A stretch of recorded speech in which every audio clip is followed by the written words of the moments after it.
Hey guys, tonight we're going to dim the lights and journey into a truly grim and uncomfortable, but incredibly important chapter of human history.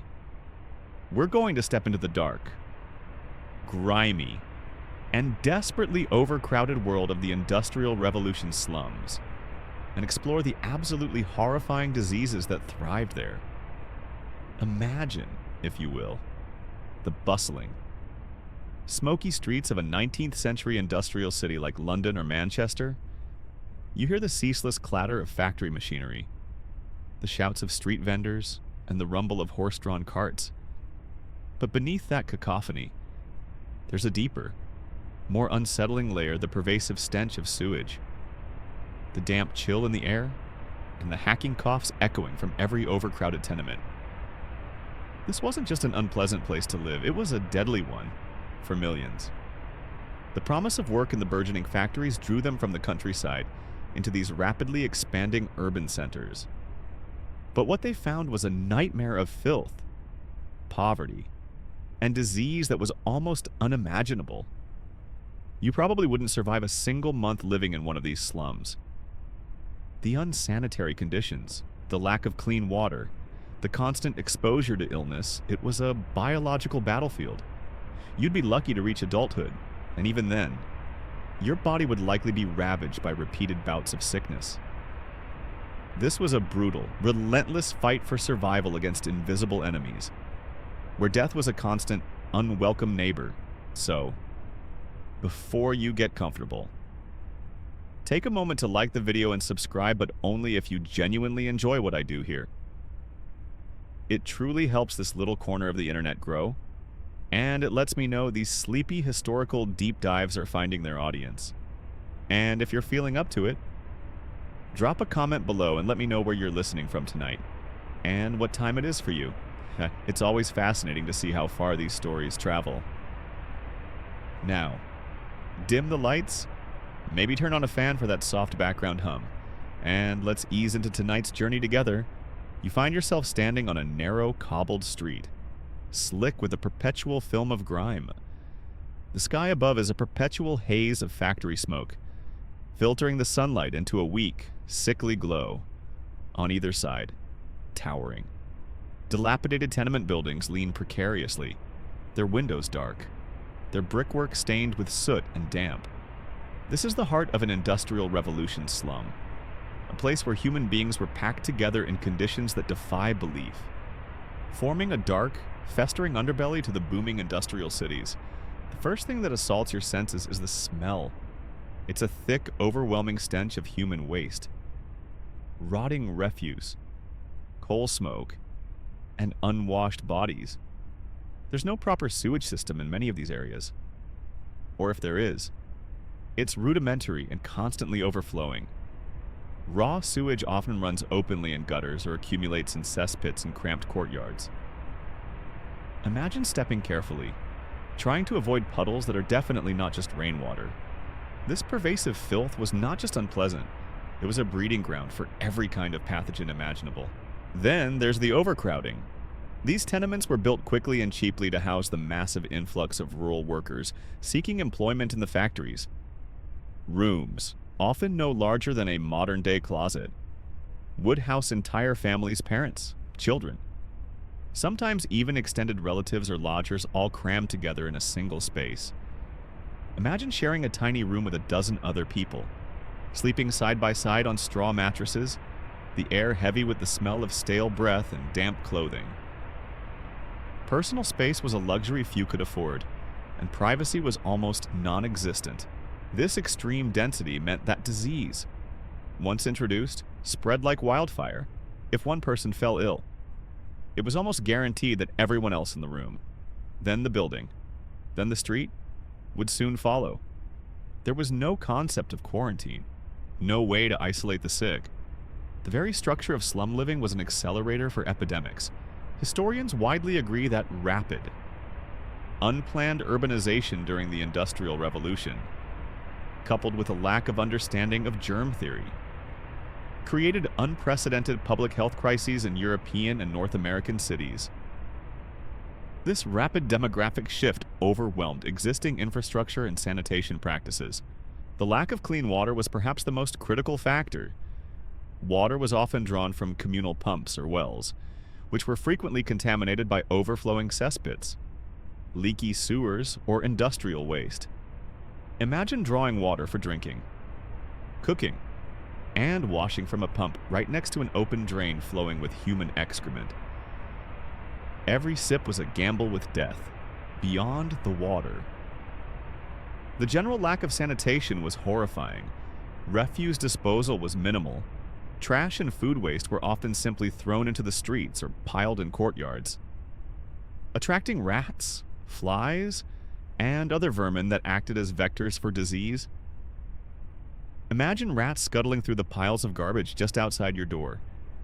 Their presence a constant, unsettling reminder of the filth that surrounded you, and the air quality appalling. Coal smoke from thousands of factories and homes hung heavy in the atmosphere, filling your lungs with soot and particulates inside the tenements. The air was stale, damp, and filled with the exhalations of too many people living in too small a space, often with inadequate ventilation. This constant assault on the respiratory system made people highly susceptible to lung diseases and exacerbated almost every other illness. You'd cough constantly, a deep rasping sound that was common among every age group. Living in these conditions wasn't just unpleasant, it was a constant, exhausting struggle. Poverty was rampant. Many families earned barely enough to survive, let alone to afford better housing. Cleaner water or nutritious food. Malnutrition weakened immune systems, making people even more vulnerable to the array of diseases constantly circulating. Imagine working a grueling 12-hour factory shift, then returning to a cold, damp, overcrowded room, knowing that even a simple cold could quickly spiral into something deadly. This was a world where illness was simply an accepted part of life. A grim reaper that harvested indiscriminately. Death rates, especially among children, were astronomically high. You might see a child suffering from scrofula, their neck glands swollen and inflamed, a common sight in the malnourished and unsanitary environment. Or hear the racking cough of consumption from the room next door, knowing it was likely a death sentence. The sheer scale of human suffering in these slums is almost beyond comprehension. It was a brutal crucible where disease ran unchecked, fueled by a perfect storm of overcrowding, filth, and scientific ignorance. The very fabric of urban life, designed for economic progress, inadvertently created a biological catastrophe. So, as you step back from this harrowing vision of a city's dark underbelly, you begin to grasp the sheer scale of the human misery and biological peril that defined the lives of millions during the Industrial Revolution. These were not just poor neighborhoods, they were incubators of death, where the silent, terrifying march of disease was a daily reality for every single inhabitant. You've stepped into the grim reality of the Industrial Revolution's slums, a place defined by overwhelming stench, overcrowding, and pervasive filth. Now, let's pivot to a different kind of horror, one that awaited you after death in the medieval period post-mortem peril. This isn't about the spiritual fate of your soul, but the immediate, often gruesome, realities of what happened to your physical body once life had left it. Being a corpse in the Middle Ages was, in many ways, quite awful indeed. Imagine your last breath has just left your body. The warmth dissipates, and a chilling stillness settles over you. For your surviving family, the immediate priority would have been to prepare your body, but this was often a far cry from modern. Sanitary practices? There was no embalming as we know it. Preserving the body was either rudimentary or non-existent. Unless you were exceptionally wealthy or a saint, the first and perhaps most immediate. Peril was rapid decomposition. In an era without refrigeration, a body would begin to decay quickly, especially in warmer months. Imagine the natural processes beginning to take hold within hours, rigor mortis setting in. the skin losing its color, and then, inevitably, the bloating and the smell for your grieving family. This was an inescapable, sensory reminder of death's brutal reality. There was no escaping the physical transformation, even for those who loved you most. Historians of medicine and funerary practices generally emphasize that decomposition rates in the medieval period were often accelerated by prevailing environmental factors, including warmer temperatures, limited preservation techniques, and close proximity of the dead to the living. Then came the preparation of the corpse, which could be quite uncomfortable even for a lifeless body. Your eyes would be closed, your limbs straightened, and your jaw might be tied shut with a cloth to prevent it from dropping open. Your body would then likely be washed, often with water containing herbs or vinegar to try and mask the inevitable odors.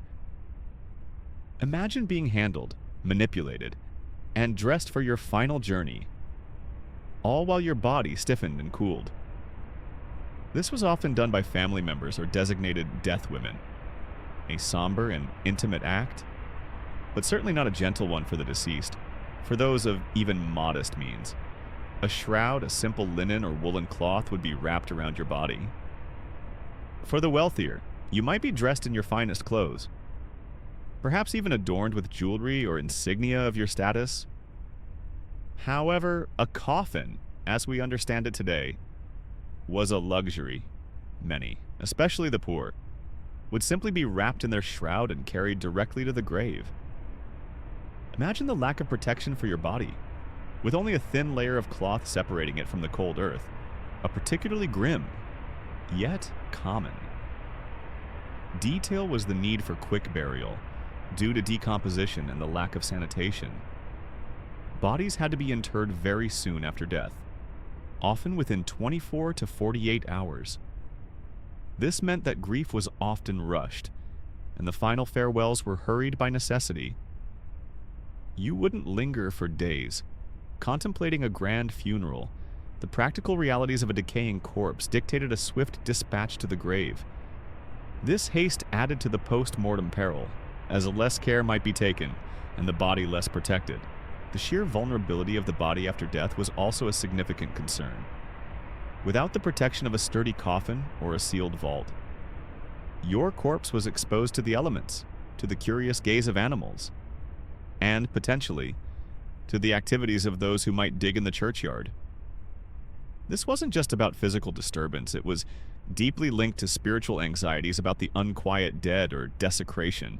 So, as you quietly reflect on the immediate realities of post-mortem peril, you begin to grasp why being a corpse in medieval times was far from a peaceful rest. From rapid decomposition to rudimentary preparation and swift, often unprotected burial, your body faced a series of gruesome realities, making death itself a brutal, physical ordeal even after your last breath. You've explored the grim realities of immediate post-mortem peril, the swift descent into decay, and the rudimentary preparation of a medieval corpse. Now, let's confront one of the most terrifying fates for your eternal rest on holy grounds, Chill. This isn't just about a preference for burial location. It's about the profound spiritual horror and social shame of being denied interment in consecrated ground. A belief that could condemn your soul to torment and leave your body utterly vulnerable. Imagine living in medieval Europe, a world where the church was the undisputed spiritual authority, and every aspect of life, especially death, was infused with Christian belief. Consecrated ground, the churchyard, the hallowed space surrounding the parish church, was considered sacred. It was blessed by a bishop, infused with divine grace, and was the only proper resting place for a Christian soul. To be buried here meant your body awaited resurrection in holy ground, and your soul was on the path to salvation. Now, imagine being denied this privilege. This was the terrifying fate for certain individuals deemed unworthy by the church or society. We're talking about excommunicated individuals, whose souls were considered severed from Christ and damned. We're talking about suicides, whose act was viewed as a mortal sin and a crime against God. We're talking about unbaptized infants, who, in prevailing theological understanding. Died with original sin and could not enter heaven. And we're talking about executed criminals, whose bodies were often treated with contempt even in death. Reflecting their earthly condemnation, if you fell into one of these categories, your body would not be permitted to enter the sacred churchyard. Imagine your grief-stricken family trying to bring your coffin, only to be stopped at the church gate, turned away by the priest. The profound public shame, the utter humiliation, would be immense. Your corpse would be deemed ritually unclean, a source of potential spiritual contamination for the holy ground. Historians of medieval burial practices widely confirm the severe spiritual and social consequences of being denied burial in consecrated ground, emphasizing that this denial reflected a person's standing, or lack thereof, within the Christian community both in life and in death. Instead, you would be buried in unconsecrated ground. This could be a common field outside the village, a remote crossroads, or simply a ditch. Imagine your body being laid in a shallow, unmarked grave, without blessing, without prayer, and without the protective sanctity of holy ground. The earth itself was seen as cold or unhallowed, utterly devoid of divine grace. This wasn't just a practical matter of disposal. It was believed to have profound spiritual consequences. The most terrifying consequence was the belief that your soul, lacking the spiritual anchor of consecrated ground, would be doomed to torment. For the excommunicated, it confirmed their eternal damnation. For suicides, it meant their restless spirit would wander, unable to find peace. For unbaptized infants, it was a confirmation of their exclusion from heaven, leaving them in limbo. Your physical resting place became a mirror of your spiritual fate, a chilling reflection of condemnation, a peculiar and truly horrifying. Detail was the folk belief that bodies buried in unholy ground were more susceptible to becoming revenants, restless, reanimated corpses, like vampires or ghasts, that would haunt the living, without the blessing of holy ground to keep them contained. These bodies might rise, bringing plague, misfortune, or terror to the community. Imagine the chilling fear of a medieval villager, passing a remote crossroads at night, knowing that a denied burial might mean a restless, malevolent spirit lurked beneath. This added another layer of grim terror to the physical reality of an unhallowed grave. The lack of proper rites and a marked grave also meant a lack of remembrance, while not explicitly part of the church's doctrine. An unhallowed grave often meant your name would fade from public memory, leaving your spirit unappeased and forgotten. The absence of a physical marker symbolized your complete erasure from the spiritual and social fabric of the community. You might hear stories of families desperately trying to secretly bury a loved one. A suicide, perhaps, in consecrated ground, risking their own excommunication if discovered. This highlights the profound, agonizing pressure of wanting to provide a peaceful, holy resting place for a loved one. Even against the strictures of the church, the emotional toll of this denial for both the living and the perceived fate of the dead was immense. So, as you quietly reflect on the profound horror of unholy ground's chill, you begin to grasp why being denied burial in consecrated ground was a truly awful fate for a corpse in medieval times. It was a condemnation that reached beyond death, leaving your body vulnerable, your soul damned, and your memory erased, forever isolated from the divine comfort and communal embrace that defined medieval existence. You've experienced the chilling reality of unholy ground's chill, a spiritual and social condemnation for the medieval corpse. Now, let's confront a more immediate, physical horror that could befall your final resting place grave robber's desecration. This isn't about restless spirits. It's about the very real, often brutal, threat of your body, or its accompanying possessions, being stolen, manipulated, and even profited from. Long after you were laid to rest, imagine your body, freshly interred in the cold, damp earth of the churchyard, or a pauper's field. Your loved ones have departed, and the silence of the grave settles around you. But that silence is not always inviolable. The darkness of night, especially in a poorly guarded or overcrowded cemetery, could bring new visitors, not mourners, but men with shovels and ill intent, driven by desperation, greed, or the demands of a burgeoning, clandestine market for human remains. The primary motivation for grave robbing was often personal possessions. Despite the church's teachings against placing excessive wealth with the dead, many individuals, particularly the wealthy, would be buried with jewelry, fine clothing, coins, or other valuable items. You may imagine your rings, your brooches, your fine silken garments, all meticulously placed upon your body. Suddenly being torn away by rough hands in the darkness, the earth above you would be disturbed, the meager wooden coffin, if you even had one, pried open, and your body roughly handled as thieves rifled through your remains for anything of value. This wasn't just theft, it was a profound violation, a desecration of your final piece. Historians widely document the historical prevalence of grave robbing across various cultures and time periods, driven by economic motives, a demand for anatomical specimens, or the desire for relics and magical ingredients, leading to a constant battle between those seeking to protect graves and those seeking to exploit them. A particularly grim, yet historically significant, aspect of grave robbing was the demand for anatomical specimens. As medical knowledge slowly advanced, especially from the Renaissance onwards, anatomists and aspiring surgeons desperately needed human bodies for dissection and study. With legal access to cadavers severely restricted, often limited to executed criminals, grave robbing, or resurrectionism as it became known, became a dark but lucrative trade.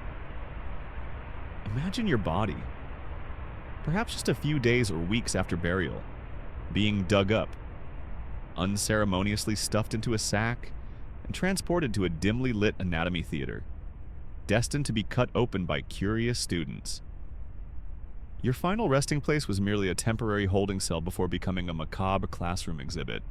These body snatchers, operating under the cloak of darkness, were often highly organized, developing techniques to dig up bodies quickly and quietly, often in a single night.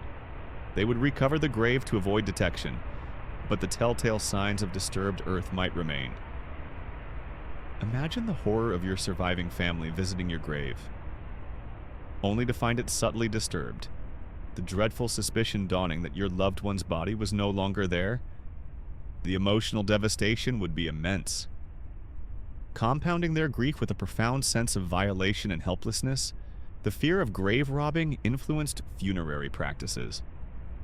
Wealthy families sometimes employed guards to watch fresh graves for weeks after burial. They might use heavy stone slabs over the grave, or even build elaborate more safes, iron cages, or heavy stone coverings placed over coffins to deter robbers. These were desperate measures, costing significant money, all to ensure that the deceased's body remained undisturbed. It was a clear acknowledgement that even in death, one's physical remains were not safe.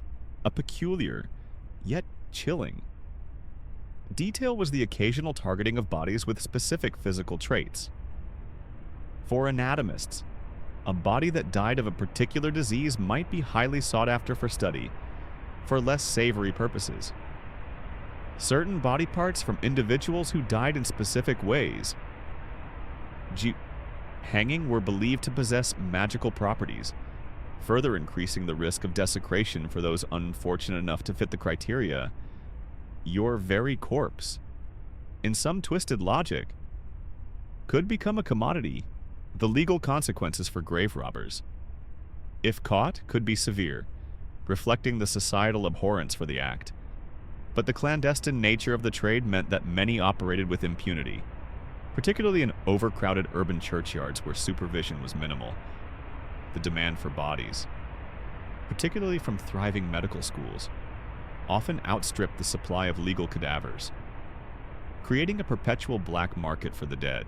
So, as you quietly reflect on the grim reality of grave robbers' desecration. You truly understand why being a corpse in medieval times, and even later periods, really sucked. Your body was not just food for worms, it was a potential target for plunder.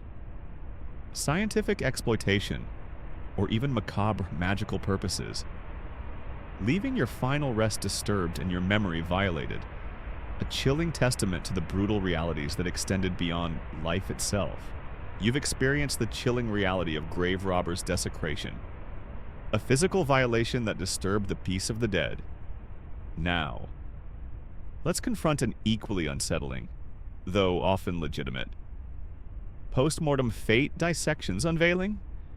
This is about the unsettling practice of human bodies being used for anatomical study, a vital step in the advancement of medicine, but one that stripped the deceased of their dignity and exposed them to a very public, often gruesome, posthumous performance. Imagine yourself in the nascent days of anatomical science, perhaps in a medical school of the 16th or 17th century. Your body, acquired from a grave robber or delivered from a gallows, is now laid out on a cold, stone slab in an anatomy theater. This is a far cry from a peaceful resting place. Instead, you become an object of study, your physical form meticulously, publicly, unveiled for the sake of scientific knowledge. The primary purpose of anatomical dissection was to understand the human body. Before widespread dissection, medical knowledge was largely based on ancient texts and philosophical speculation, but as the Renaissance ushered in a new era of scientific inquiry, physicians and scholars yearned to directly observe the intricate workings of the human form. This quest for knowledge led to an insatiable demand for cadavers, a demand that traditional legal sources like executed criminals simply couldn't meet. Medical historians universally acknowledge the critical role of anatomical dissection in the development of modern medicine, marking a pivotal shift from theoretical understanding to empirical observation. Despite the ethical and social controversies surrounding cadaver acquisition for centuries, the typical setting for a dissection was an anatomy theater. These were often semicircular amphitheatrical spaces, allowing dozens, sometimes hundreds, of students and even curious members of the public to observe the procedure. Imagine being the central focus of such a spectacle.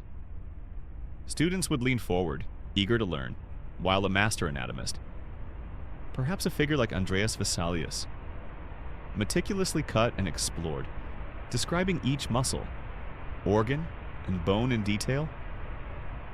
Your body, once a living person, was now a teaching tool, a silent, unwilling participant in a public lecture, a particularly gruesome, yet common. Detail was the lack of preservation methods. In the early days, bodies could not be effectively preserved. This meant dissections had to be conducted quickly, often within days of death, before decomposition became too advanced. Imagine the smell in the unventilated theater, the rapid decay as the dissection progressed, making the work both challenging and profoundly unpleasant for all involved. The urgency of the work meant that every moment counted before the body became unusable. The process of dissection itself was brutal by modern standards, while aimed at precision. Early anatomical tools were rudimentary. The cuts were often deep and broad, systematically exposing layers of muscle, organs, and bone. Your body would be dismembered, its parts meticulously examined, weighed, and sometimes even drawn by artists to create anatomical atlases. This systematic deconstruction of the human form, while invaluable for science, was a profound act of depersonalization, reducing you from an individual to a collection of biological components. The ethical considerations of dissection were immense. For centuries, religious and societal taboos against disturbing the dead made access to bodies extremely difficult. Only the corpses of executed criminals were typically sanctioned for dissection, often as an additional form of posthumous punishment. This scarcity, as we touched on with grave robbing, led to the booming black market for cadavers. So, if your body ended up on the dissection table, it was likely acquired through illicit means. A final indignity. You might hear whispers among the public, a mixture of fascination and revulsion, about the bodies being stolen or resurrected for these anatomical demonstrations. The fear of ending up on a dissection table was real for many, adding another layer of terror to the medieval and early modern experience of death. It was a chilling thought that even after burial, your body might not be safe, destined instead for public dismemberment in the name of science. So, as you quietly reflect on dissection's unveiling, you begin to grasp why being a corpse in medieval and early modern times could be a profoundly awful experience. Your body was not just food for worms, it was a potential object of scientific study, stripped of its dignity, publicly dismembered, and ultimately used as a tool in the relentless quest for medical knowledge, forever losing its right to a peaceful, undisturbed rest. You've witnessed the unsettling reality of dissection's unveiling, where a corpse became a scientific specimen. Now, let's confront an even more profound and often cruelly public indignity that could befall your remains' exhumation's public shame. This is about the terrifying concept of post-mortem excommunication and ritual humiliation, where your body, long after burial, could be dragged from its resting place, subjected to public spectacle, and recondemned. A chilling testament to the Church's unforgiving reach even beyond the grave. Imagine you have died, perhaps centuries ago, and were buried in consecrated ground, having lived a seemingly righteous life. Your family mourned you, and your soul, you hoped, was on its way to eternal peace. But then, years or decades later, a terrible secret emerges, or a posthumous accusation of heresy or grave sin is leveled against you. Suddenly, your quiet rest is violently disturbed. The Church, in its fearsome power, decides that your body, and by extension your memory, must be punished publicly, even in death. This was the terrifying reality of post-mortem excommunication.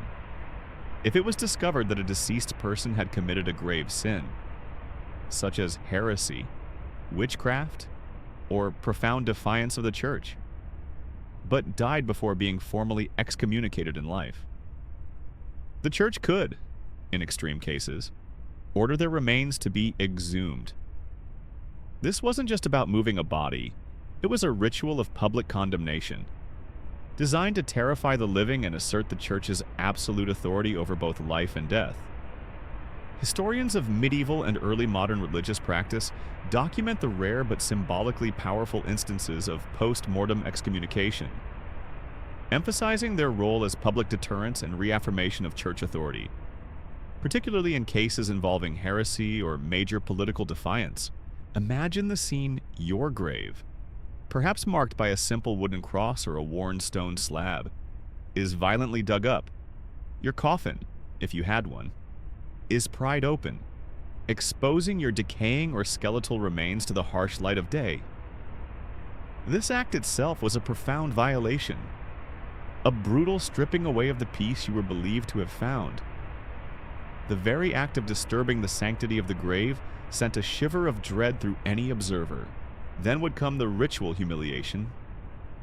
Your remains, perhaps just a collection of bones, might be publicly displayed, often dragged through the streets of the very town where you once lived. Imagine your skeletal hand, or your skull, being paraded through the marketplace, a grotesque puppet in a macabre procession. This spectacle was designed to shame you, to desecrate your memory in the eyes of the community, and to serve as a terrifying warning to anyone who might contemplate similar transgressions. It was a clear message: no one is safe from the Church's judgment, not even in the silence of the grave.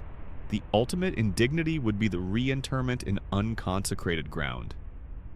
Your body, once laid to rest in the hallowed churchyard, would now be cast out, perhaps into a common pauper's pit, a field reserved for criminals and suicides, or even simply dumped into a ditch. This symbolized your soul's damnation, confirming your eternal separation from God and the Christian community. Imagine the chilling belief that your physical expulsion from holy ground mirrored the spiritual torment of your immortal soul.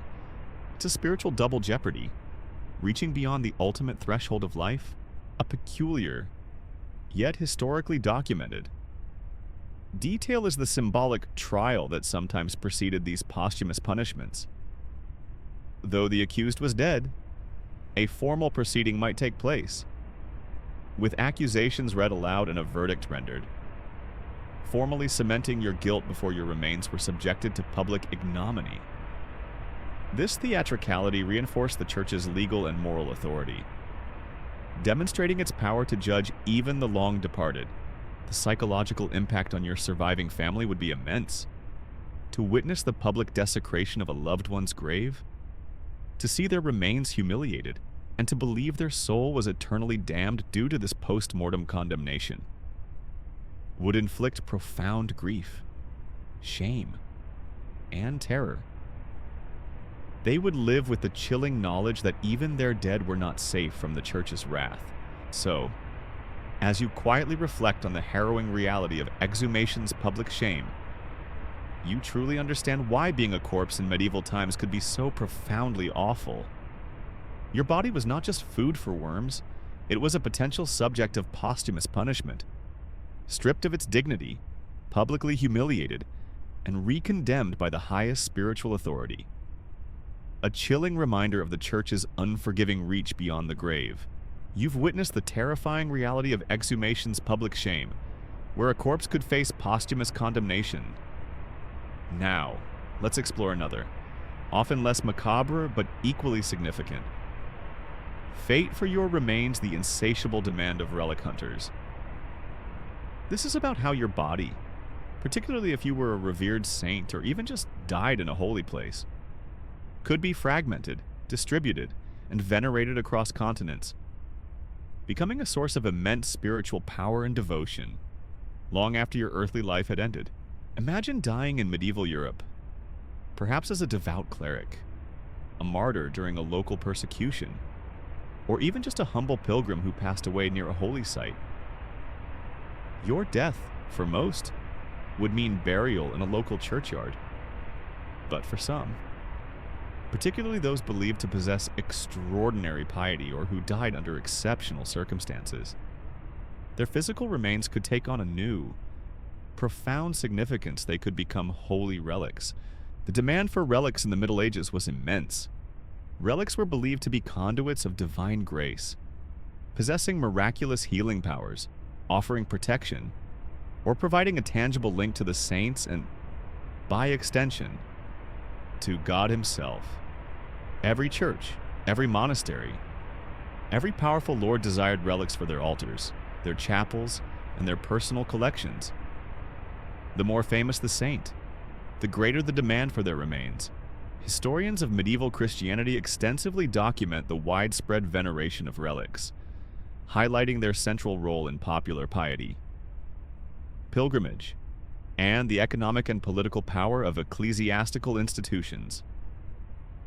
This practice shaped both religious belief and material culture. This demand often led to the fragmentation of bodies. If you were a highly venerated saint, your entire body might become a repository of relics. Your skull might be enshrined in one cathedral, a finger bone in another, a rib in a third, and even strands of your hair or fragments of your clothing could be distributed across dozens of churches. Imagine your body, once a whole human form, being carefully or sometimes not so carefully dismembered after death. Its parts sent on individual spiritual journeys across Europe. This wasn't seen as desecration, but as a profound act of spiritual dissemination, extending your holiness far and wide. You might find yourself, as a bone, enshrined in an ornate reliquary, a jeweled casket crafted from gold and silver, perhaps adorned with precious gems.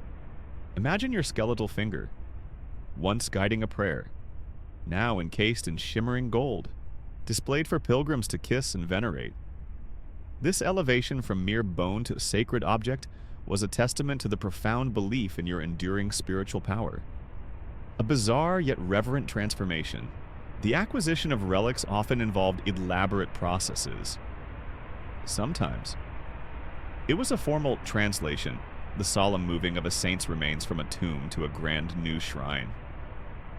Other times, it was more opportunistic, involving individuals who claimed to have discovered forgotten saintly graves, or even outright theft known as furtum sacrum, or holy theft, which was paradoxically considered legitimate if the relics themselves wished to be moved to a more prestigious location. Imagine your bones being stolen from your tomb, not for personal gain, but for spiritual profit, spirited away to a distant land to become a new focal point of worship, a particularly eerie, yet culturally accepted. Detail was the belief that even contact with the saint's body could imbue an object with spiritual power. Thus, pieces of cloth that had merely touched a relic known as contact relics or brandeia could also be distributed, extending the saint's influence even further. So, if you were a saint, your very presence in a tomb, even untouched, could create countless new relics, multiplying your spiritual legacy exponentially. The trade in relics was a massive industry. Cities and monasteries competed fiercely for the remains of popular saints. As they drew pilgrims, donations, and immense prestige, the more relics a church possessed, the more powerful and wealthy it became. This intense demand, unfortunately, also led to widespread forgery. Imagine your arm bone being declared that of a famous martyr, and countless copies of it being produced across Europe, making you an unwilling participant in a medieval spiritual economy built on faith and, sometimes, fraud. You might find your skull, years after death, encased in a grand gold and jeweled bust, staring out silently from an altar, or perhaps a piece of your shin bone displayed behind a glass panel, revered by generations of the faithful. This posthumous existence as a fragmented relic was a bizarre, yet powerful destiny, ensuring your physical remains continued to play a central role in the spiritual lives of millions, long after your consciousness had departed. So, as you quietly reflect on the intense demand of relic hunters, you truly grasp why being a corpse in medieval times could be so profoundly awful, yet also profoundly significant. Your body was not just food for worms, it was a potential source of spiritual power, destined to be fragmented, distributed, and venerated, becoming an eternal conduit for divine grace and human devotion. A bizarre form of posthumous immortality. You've explored the intense demand of relic hunters, transforming corpses into fragmented objects of veneration. Now, let's delve into one of the most chilling and pervasive fears surrounding the medieval dead, the unquiet dead's return. This is about the widespread belief in revenants, vampires, and other restless spirits that were thought to rise from their graves, bringing plague, misfortune, or sheer terror to the living, making a peaceful final rest far from guaranteed. Imagine the quiet dread that would descend upon a medieval village when rumors began to spread. Someone isn't resting easily in their grave. This wasn't just a spooky tale for children. It was a deeply ingrained, terrifying belief, fueled by a world where disease was poorly understood. Death was sudden, and the supernatural felt intimately close. The idea that a corpse could rise, not as a heavenly angel but as a malevolent entity, was a constant, unsettling undercurrent to life. The concept of the revenant was widespread. This wasn't necessarily a vampire in the modern sense, but a corpse that returned from the grave. Its motivations could vary. It might be seeking revenge for a wrong committed in life, fulfilling a curse, or simply unable to rest due to an improper burial, a lingering sin, or a spiritual debt. Imagine the horror of seeing a familiar face, now gaunt and decaying, moving through the night, a silent, relentless presence spreading fear and misfortune. Folklorists and historians of supernatural beliefs extensively document the pervasive fear of revenants across medieval Europe, often highlighting the correlation between these beliefs and periods of plague, famine, or social upheaval. As such phenomena provided concrete evidence for the restless dead, the signs of a potential revenant were often grimly observed. A grave might be found disturbed, or a corpse, upon exhumation perhaps for reburial or to make space, might appear fresh, unusually well preserved, bloated, or with signs of blood around the mouth, in an era before germ theory and modern forensic pathology. These natural processes of decomposition, often influenced by specific soil conditions or rapid burial, were terrifyingly misinterpreted as proof that the body was feeding or not truly dead. You wouldn't just look at a bloated body and shrug. You'd immediately think, this one isn't resting, a particularly terrifying, yet common. Detail was the belief that these unquiet dead would bring plague and disease back to the living if an epidemic swept through a village. And a recently deceased individual's grave seemed somehow wrong. Whispers would begin that the corpse itself was responsible for spreading the illness, rising nightly to infect the living, or to simply emanate a deadly miasma from its unholy resting place. This fear often led to desperate, violent measures to kill the revenant and end the plague. The desperate measures taken to prevent or kill a revenant were chilling. If a body was suspected of being restless, it might be exhumed and subjected to brutal rituals. This could involve staking the body through the heart with a wooden stake, often hawthorn or oak, intended to pin the corpse to the ground and prevent its rising, or decapitation, with the head placed between the legs or away from the body, to disorient the revenant and prevent reanimation. Imagine the communal fear and the desperate, morbid conviction that drove villagers to perform such acts on the body of a former neighbor or family member. Sometimes, the mouth of the suspected revenant would be filled with garlic, stones, or even coins, to prevent it from feeding or from speaking curses. The body might be turned face down in the grave, so that if it tried to dig out, it would only dig itself deeper. These were desperate, physical attempts to ensure that the dead stayed dead, forever bound to their graves. You might hear a folktale of a particularly persistent revenant, one that defied all attempts at containment, forcing an entire village to abandon their homes and seek refuge elsewhere. These stories, passed down through generations, served as grim cautionary tales, reinforcing the importance of proper burial rites and vigilance against the unquiet dead.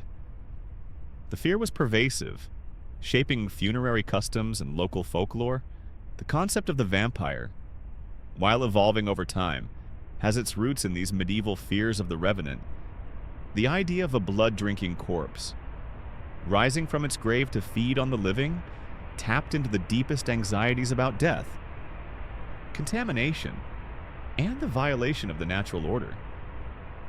These were not just fictional monsters, they were terrifying possibilities that haunted the medieval mind, making the security of your final resting place a matter of immense spiritual and physical concern.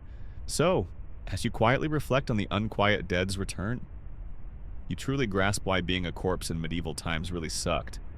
Your body was not just destined for a peaceful rest, it was a potential target of suspicion, fear, and brutal intervention, constantly at risk of rising as a terrifying harbinger of plague and misfortune, forever unsettling the peace of both the living and the dead. You've explored the terrifying fear of the unquiet dead, of revenants and vampires rising from their graves. Now, let's delve into one of the most chilling and morally complex aspects of how the deceased could be used in medieval times body parts for dark magic. This is about the unsettling belief in the power of human remains as ingredients for witchcraft, curses, and nefarious rituals, making your corpse a potential commodity for those who dabbled in the forbidden arts. Imagine your body, after death, lying in the grave, for most, The concern was a peaceful rest, but for those suspected of practicing dark magic, or for desperate individuals seeking to harness unseen powers. Human remains were believed to hold immense potency. This wasn't about venerating saints, it was about exploiting the raw, unhallowed power associated with death and the deceased, turning your very form into a tool for malevolent ends. The belief was that certain body parts, particularly from individuals who died violent or unusual deaths, such as executed criminals, suicides, or unbaptized infants, retained a strong spiritual or magical charge. These were not just bones and flesh. They were considered conduits for powerful energies, capable of enhancing spells, strengthening curses, or invoking dark entities. This made the grave, particularly an unmarked or unhallowed one, a potential source of highly sought-after, gruesome ingredients for witchcraft. And for historians of magic and folklore widely document the belief in the magical efficacy of human remains across various cultures and time periods. Noting its strong connection to sympathetic magic and the perceived lingering life force or spiritual power of the dead, consider the chilling demand for a hand of glory. This was a severed, dried, and pickled hand, often from a hanged criminal, typically holding a lit candle made from the fat of the same corpse. This macabre item was believed to possess terrifying magical properties that could paralyze anyone it was pointed at, render sleepers unable to wake, and even unlock any door. Imagine your own hand, after death, being crudely removed, prepared, and then used as a tool for burglary or malevolent enchantment. It's a grotesque transformation from a part of a person into an instrument of crime and fear, beyond hands. Other body parts were coveted. Hair, fingernail clippings, teeth, and even fragments of bone were believed to be potent ingredients in various spells. These could be used in effigy magic, where a small doll representing the victim would have these components incorporated into it. To create a strong, sympathetic link for a curse, imagine a lock of your hair, carefully preserved in life, being incorporated into a wax figure, then pierced with pins to cause you suffering. This was a profoundly personal violation, reaching beyond your death to inflict pain upon your living relatives. The fat or blood of a deceased person, especially if they died under violent circumstances, was also believed to possess magical properties. It could be used in unguents, potions, or anointing rituals to enhance magical power, to create invisibility, or to achieve other nefarious ends. Imagine your body, after burial, being dug up not for valuable possessions, but for its very substances, to be rendered down into ingredients for a dark, forbidden brew, a particularly disturbing, yet pervasive. Detail was the practice of grave dirt collecting, earth from a graveyard, especially from the grave of a person who died tragically or was considered wicked, was believed to carry potent magical energy. This dirt could be sprinkled around a victim's home to bring bad luck, mixed into charms, or used in rituals to contact malevolent spirits. Imagine the ground above your resting place being subtly disturbed, not by robbers, but by someone seeking to harness your death for dark purposes. The fear of your body being used in this way often led families to take desperate measures to protect graves. This could involve secret burials, unrecorded graves, or constant vigilance to prevent disturbance. The very act of protecting the dead reflected the pervasive belief in the darker uses of human remains. A chilling acknowledgement that your corpse held a power that could be exploited. This aspect of dark magic also highlights the deep-seated fears about the unknown, and the lengths to which desperate individuals would go to control their environment. Even if it meant dabbling in practices considered taboo and terrifying, it was a world where boundaries were permeable, and even in death, your body held a potential that could be twisted for sinister ends. So, as you quietly reflect on the chilling reality of body parts for dark magic, you truly understand why being a corpse in medieval times really sucked. Your body was not just food for worms, it was a potential resource for sorcerers, destined to be violated, fragmented, and perverted for nefarious rituals, transforming your very remains into instruments of fear and malevolence in the shadowy world of forbidden arts. You've explored the grim reality of body parts being used for dark magic, a truly unsettling posthumous fate. Now, as our journey through the brutal realities of being a corpse in medieval times gently draws to a close, let's consider one final, often bizarre, indignity justice beyond the grave.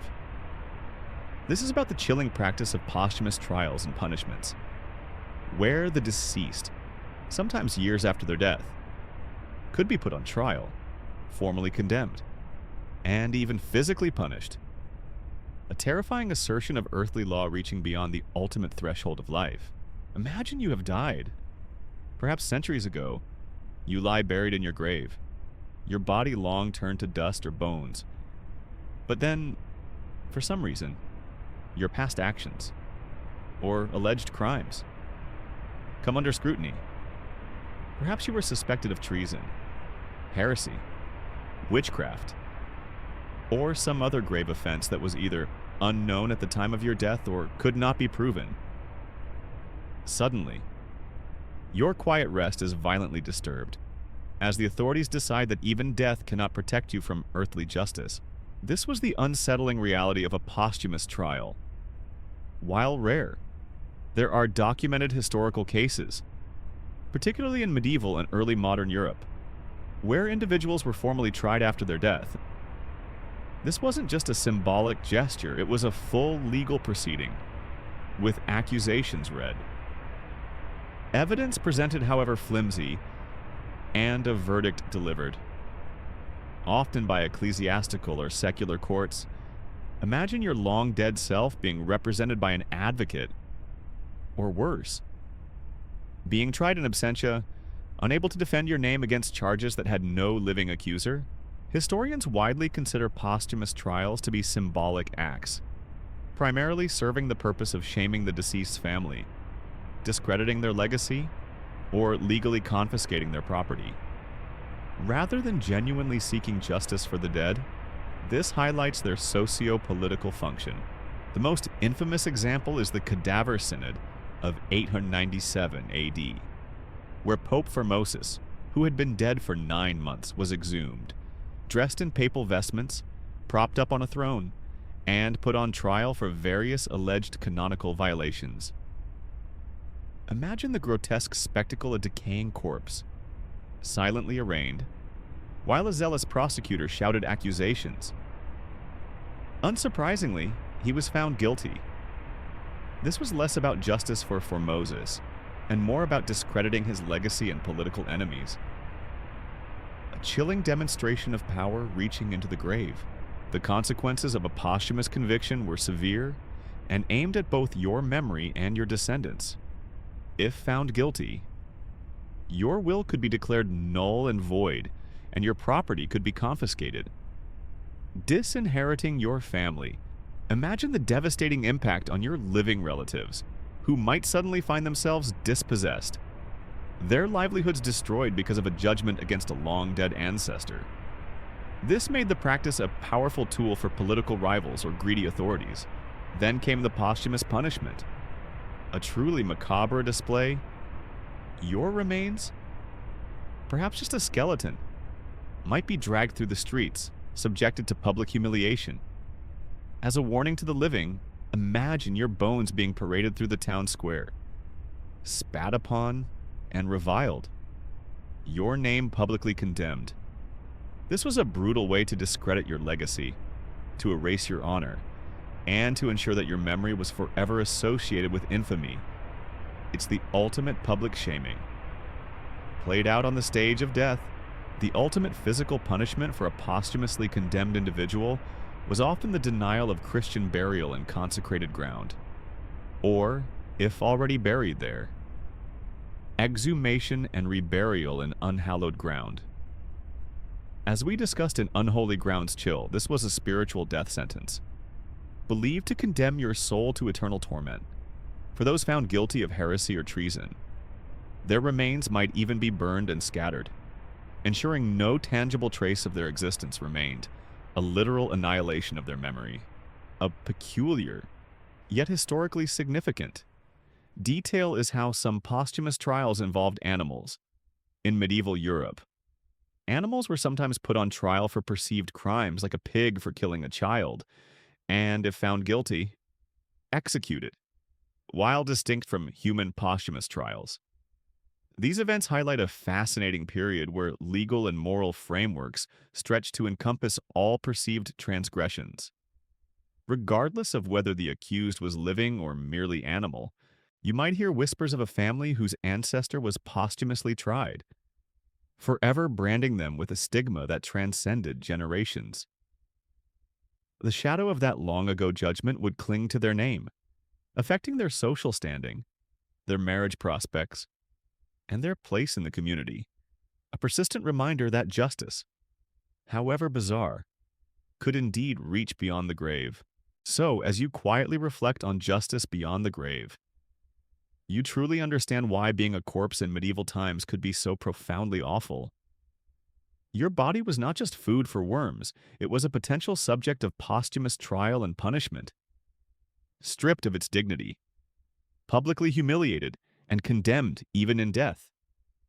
A chilling testament to the brutal, relentless reach of earthly power and judgment. Even across the ultimate threshold,